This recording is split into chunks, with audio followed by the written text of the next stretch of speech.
ururka daryeelka qoyska Soomaaliyeed ayaa siminaar muddo 3 casha ugu qabtay Sierra Riverside dhalinyarada iyo qoysaska Soomaaliyeed ee goobtaasi degan. dhalinyarada Soomaaliyeed ayaa iyagu indhaha ku kala qaadaya dhaqanka ay halka ugu yimaadeen, isla markaasna aad moodaa inaysan fahamsanayn dhaqankii ay ka soo jeedeen.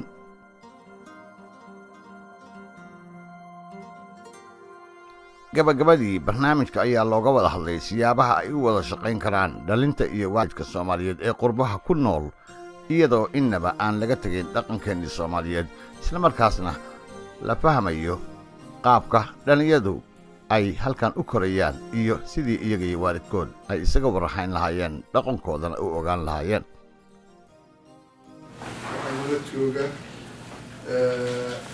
urur la yiraahdo Somali Family Care Network oo aanu la shaqayno oo haddii wax walba isku hagaagaan si hab Soomaaliya oo caqli-gala oo dhalinyarada Soomaalida lagu horumarinayo oo lagu barayo siday mas'uul isaga noqdaan, siday si wanaagsan waalidkooda la shaqaysan lahaayeen.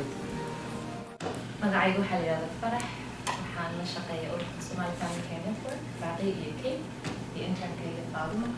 project gargaar mashruucan dhalinyarada ayaa ka ah project coordinator, waxaan ahaa tababarayaashii barigii dhalinyarada barnaamijkan oo baaqiina dhawey noo sii taagaaanta kulaakiinta ku saabsan dhalinyarada Soomaalida si loo badbaadin lahaa. barakaad magacaygu waxaa la yidhahdaa Deexa Jibraale Cabdalle. waxaan furay 12 sano ka hor. waxaa la yidhaahdaa ururka daryeelka qoyska Soomaaliyeed. qoyska kama wadno familiga kuna yaraa, waxaan ku wadnaa qoyska Soomaaliyeed ee dhanaa. marka waxaan la shaqaynaynay intaasoo sano ururada daakhiliga ah meel walba ka furan ee Soomaaliyeed ee ku dadaalay isku dayay dadka qaxootiga Soomaaliyeed dalka yimid sida ugu qaban lahaayeen noloshooda halkan, sidii ay maaragtay u baran lahaayeen sida u noolaadaan, uga faa'iidaystaan maaragtay fursadaha wanaagsan ee dadkooda ugu korsan lahaayeen. ururadaasaan gacan siinaa. markii aynu Soomaaliya joognay waxay ahayd masiirkayaga waxbarashada, qof madaxa bay ahayd. dadka Soomaalida waxay u haystaan Soomaaliya si ay ahayd kama fikeri karaan. haweenka Soomaaliya madax bay noqon jireen, diyaaraday kaxayn jireen, wasaaraday xukumi jireen. marka waxaan rabnaa inaad fahamtaan in Soomaalida dumarkeedu horumar weyn ay lahaayeen oo sharaf leh oo la qiimeyn jiray.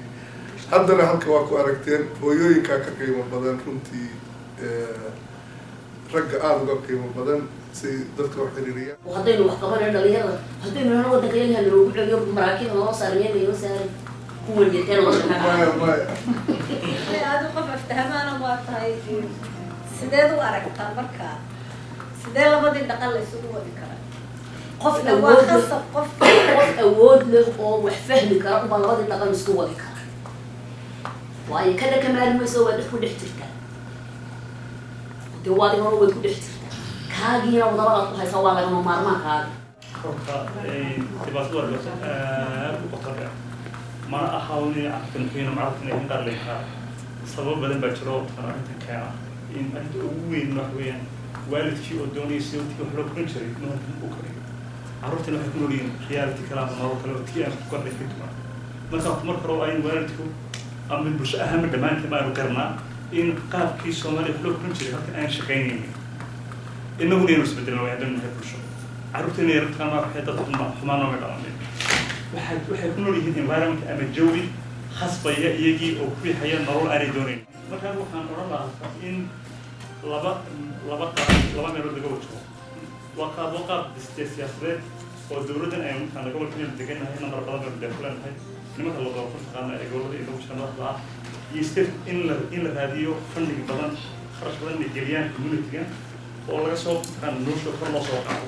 haddaynu waxbarasho haddaynu noqto inuu dhiso aynu xarumo taqaana adeeg bulsho waynu awoodnaa waynu codeynaa. marka horta in mid laga galan karo organizing ah in city officialska lala hadlo lagalayo community-gan waxay ka dambeeyaan intaas oo sanado community-ga kale lacag ahaantii waxa weeye dhab ahaantii ilmuhu waa carruur wey mas-uuliyadda aqointooda kobcintooda iyo korintooda iyagu mas-uul kama aha hadba bay-adda iyo guriga iyo huga iyo hoyga ay ka imaanayaan waa iskale oo aabbiyo hooyo ah soomaalidu saddex bay u kala baxdaa labaana ugu weyn saddexda mid waxaa weeye labada ugu waaweyn waxa weeye arki jiray doon iyo in ku timid qaad arki jiray doon waxa weeye qofka Soomaaliya markuu joogay sidii loo dhaqmi jiray raba Ameerika inuu ugu dhaqmo waxa weeye wax la waaye geelo ninkii waa loo taasi socon mayso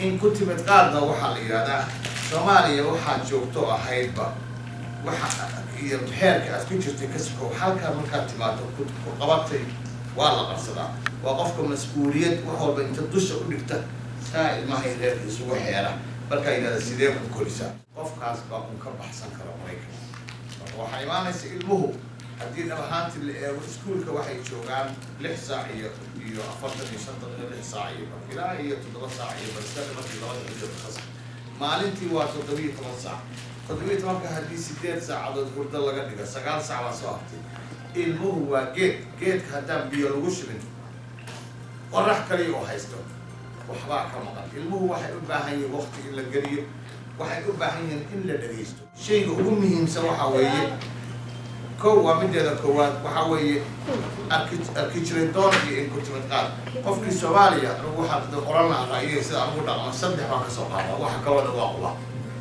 waa afka iyo dhaqanka iyo diinta saddexdaas waa core values waa saddexdaas ku salaysan ogaada wuxuu ku leeyahay hebel Soomaaliga ku hadla afka hadduu taga dhaqanka taga ma kala haran diricaan mada la bisanta afka wala hadda afku lagu hadlay yo g me no speaking yo leedahay شارك روح نقولي يو لكن مركز السلام عليكم يا لبس كابو إسلامي وحوي embedded أيهين أفكار يدقق وايس ولان هدين متفق كلوان رعاه دين تأسوهري ساعات دين تبكي نقعد ودبي بشوس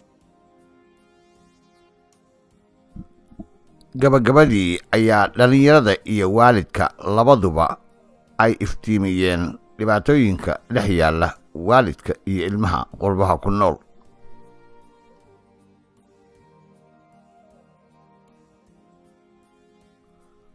waalidka ayaa loo baahan yahay inay ogaadaan in ilmuhu ay ku dhex nool yihiin bay-ad aad u weyn oo iyada ka xoog badan isla markaana ay adag tahay ilmuhu sidii ay isugu cabiri lahaayeen dhaqanka ay ka soo jeedaan iyo midka ay halkan ku indha kala qaadayaan